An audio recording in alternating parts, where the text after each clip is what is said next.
Welcome back. Today we are going to discuss the continuation of Faraday's experiment, and last day we discussed about Faraday's conclusion.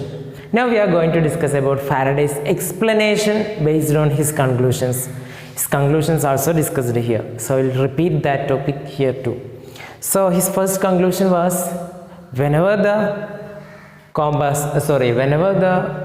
magnet or the coil they placed there without any movement, even if it is placed so close to the magnet also, even if the coil is placed so close to the magnet also, there is no change in the galvanometer.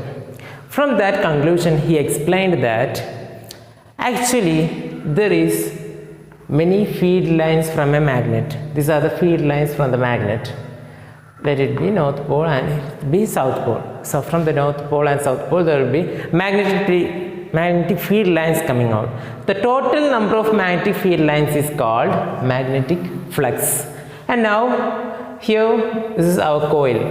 So what happens when we move this magnet here and there is this magnetic field lines, the number of magnetic field lines touching the coil would change. It may happen a change in the number of lines. So if there is no change, that is if magnetic flux is constant, if you are not moving either the magnet or coil, there will be no change in the magnetic flux associated with the coil. So that will be constant for whatever time we are placing the magnet here without any movement. So at that time no current is induced.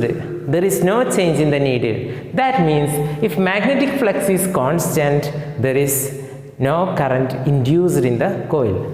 Second point is that when we move this magnet towards the coil, galvanometer shows the deflection in one direction, and when we are taking back the magnet away from the coil, galvanometer shows the deflection in other direction. That is, at that time when we are moving this magnet, this magnetic field lines touching the coil may change. The number may get increased or decreased, and when we are taking back, obviously it gets decreased, isn't it, until it becomes zero magnetic field lines. And again when we are bringing it, again it increases. So if the magnetic flux associated with the coil that changes, that induces a current, that's why galvanometer is showing deflection. Here there is a galvanometer, and this galvanometer consists of a needle. It shows deflection whenever the magnet is moving inside and outside, or it is taken away and taken into the coil. So if there is a change in magnetic flux, then induced current will be there in the coil.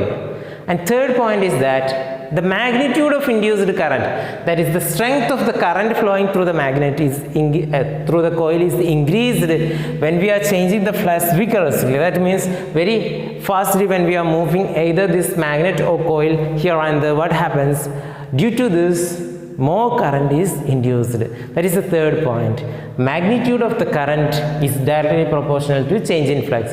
So when we make more change in the flux, more current is induced. That is the explanation based on the 3 points from this section, Faraday's explanation. Now from there we got change in magnetic flux associated with a coil induces a current in the coil. So magnetic field can produce current. This magnetic field that produces a current only with our muscular force, isn't it? We have to move this. So the mechanical energy is converted into electric energy, isn't it? Mechanical energy, that is the movement of magnet, that is mechanical.